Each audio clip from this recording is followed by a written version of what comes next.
Hola, soy Alex Augusto González Hidalgo, estudiante de la Maestría de Arte y Cultura de la Universidad de Arte Ganexa, y como parte de nuestro trabajo final de la materia de Estética en la Historia del Arte, dirigida por la profesora Luz Eliana Tavares, escogí realizar un pequeño video ensayo sobre el trabajo del reconocido pintor panameño Roberto Lewis.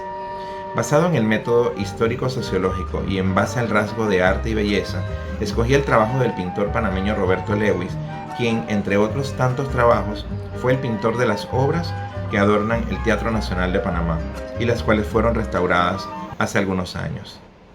Roberto Jerónimo Lewis García de Paredes fue un pintor y escultor panameño que nació en la ciudad capital el 30 de septiembre de 1874 y murió el 22 de septiembre de 1949.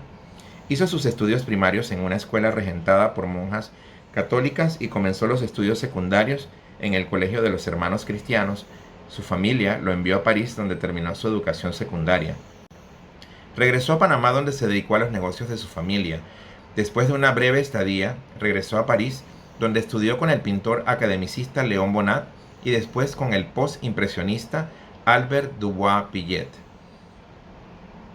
De vuelta al país, se le comisionó para que realizara una serie de obras que deberían exaltar la majestuosidad de algunos edificios públicos cuya arquitectura neoclásica fue introducida por Gennaro Ruggeri, se convirtió en la arquitectura oficial de la época y se plasma en obras como el Teatro Nacional, el Palacio de Gobierno, el Palacio de Justicia, el Palacio Municipal y el Instituto Nacional de Panamá.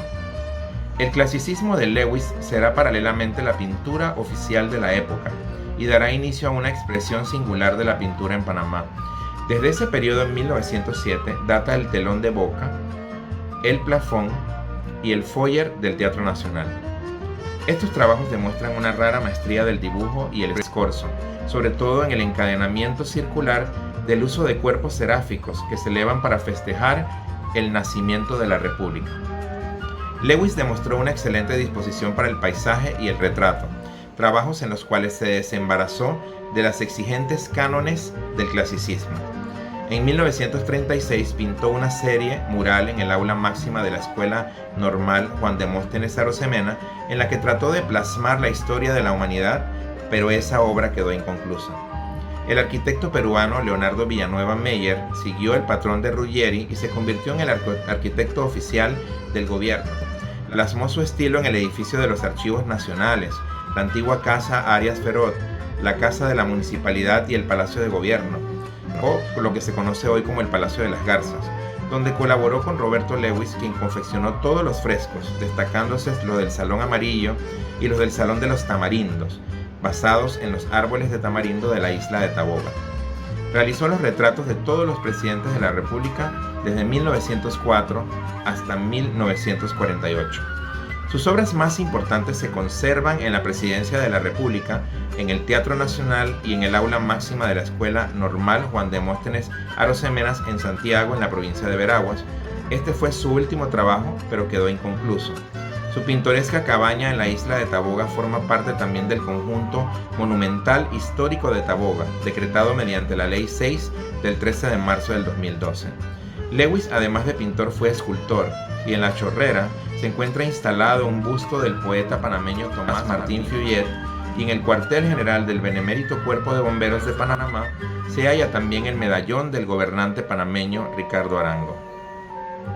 En sus trabajos se aprecia el extraordinario dominio del color y la excelencia del dibujo, tanto en la composición como en el uso del escorzo, que es la figura recortada en el plano del lienzo en atención a las reglas de la perspectiva. La maestra Ángela Camargo nos habla un poco del proceso de restauración de las obras del maestro Roberto Lewis en el Teatro Nacional.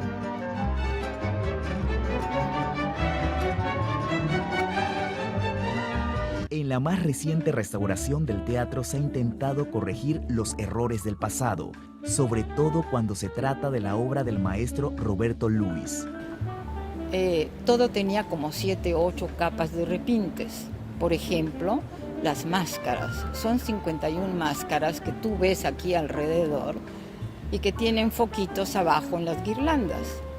Bueno, esos foquitos estaban en la boca de cada máscara. Ahí no se iban a quedar. porque era una ofensa para la obra de arte, ¿no? Entonces me investigué por qué estaban en la boca. Entonces, porque era un teatro de ópera, no había luz. En 1890, en 1907, no había luz. Entonces era un teatro de ópera. Por eso estaban esas máscaras con la boca abierta, porque representaban la ópera.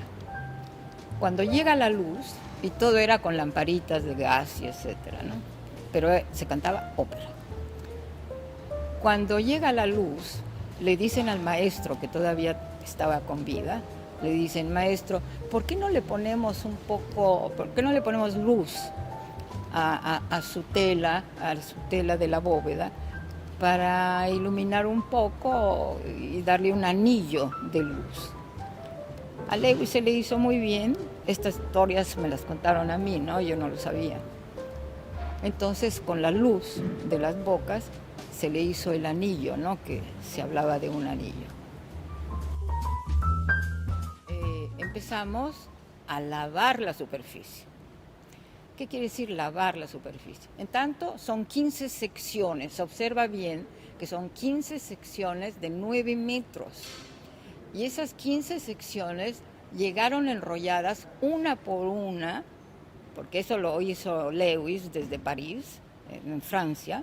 Lo enrolló todos esos 15 metros, cada uno, y son 15. En esta singular obra del Teatro Nacional, Lewis proyecta la imagen de Panamá como la nueva república, naciendo ante sus ojos del dios Apolo, promotor de las artes en la mitología griega, en su carruaje de fuego junto a un grupo de musas que representan a la pintura, la danza y la música. En el centro de la obra hay una bella mujer que personifica la patria, sentada en su trono, levantando graciosamente la cabeza al cielo, y a los pies de la República, el águila de la libertad extiende con vigor sus alas gloriosas.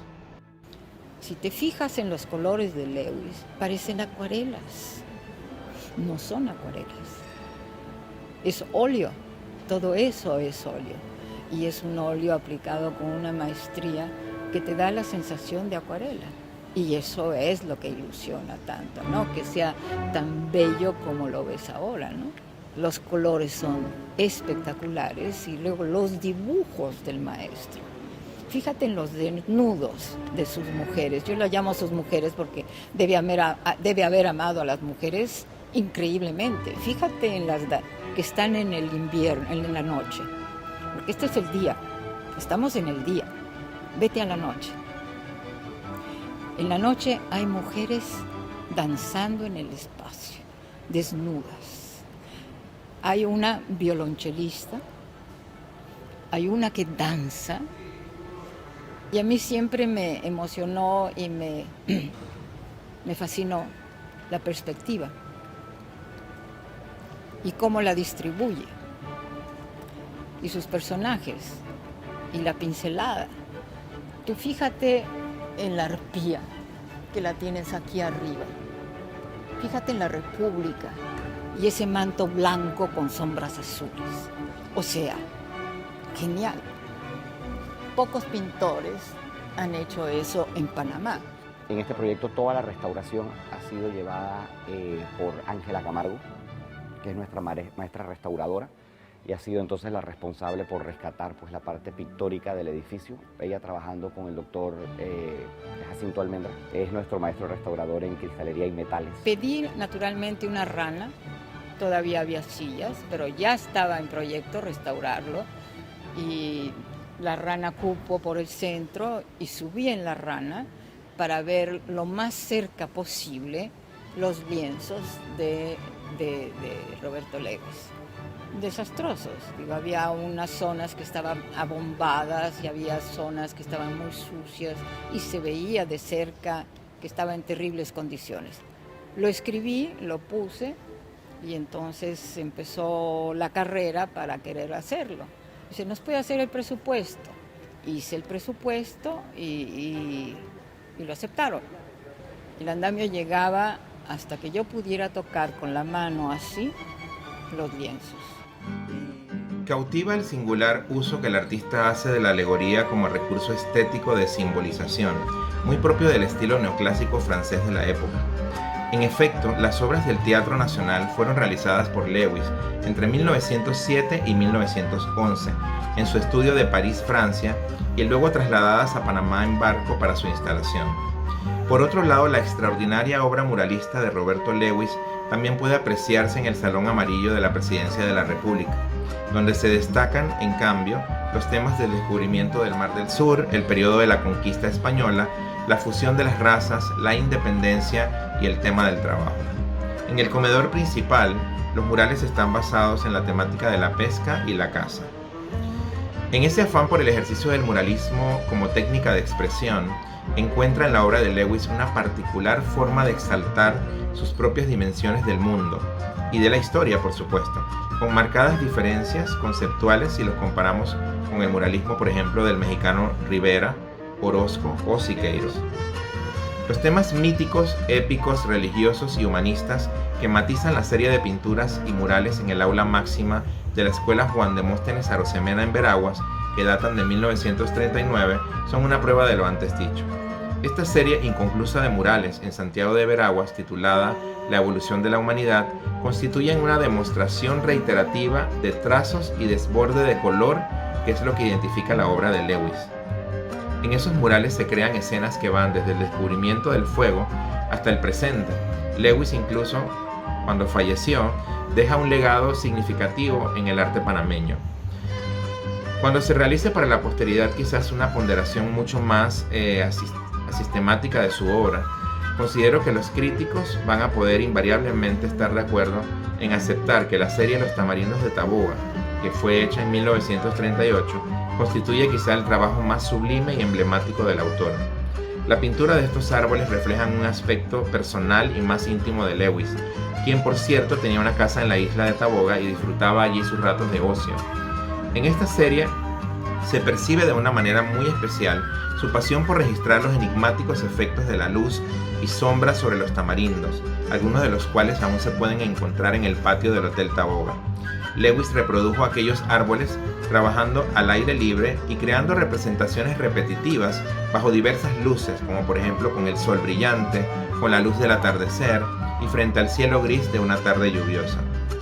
Estos añosos árboles retorcidos en las diferentes interpretaciones de Lewis revelan un sentido de vida propia, agreste e insobornable, en interesante contraste con el apacible y bucólico ambiente de aquellos parajes insulares.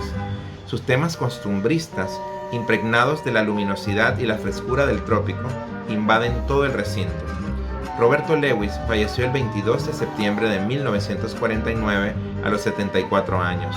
Sin duda, su trabajo representa un legado desde la estética del arte para nuestro país.